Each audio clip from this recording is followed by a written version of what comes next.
Welcome to Preyo Phonie, where we make tech simple and practical for everyone. Sent a message by mistake and want to delete it before they see it?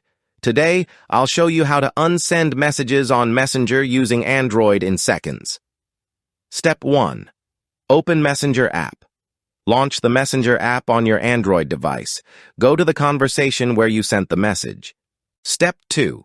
Select the message press and hold the message you want to remove.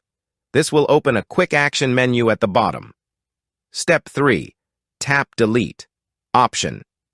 From the menu, tap on the Delete option. You'll see multiple choices for deleting the message. Before we continue, tap Subscribe to keep your tech game strong with Preyo Promo's step-by-step guides. Step 4. Choose Delete for Everyone. Tap Delete for Everyone to delete the message from both sides. This ensures no one in the chat can see the message anymore. Step 5. Confirm deletion. Tap Delete again to confirm your action. Your message will be permanently deleted instantly. Step 6. Understand the result. A note saying, "You delete a message" will appear in the chat.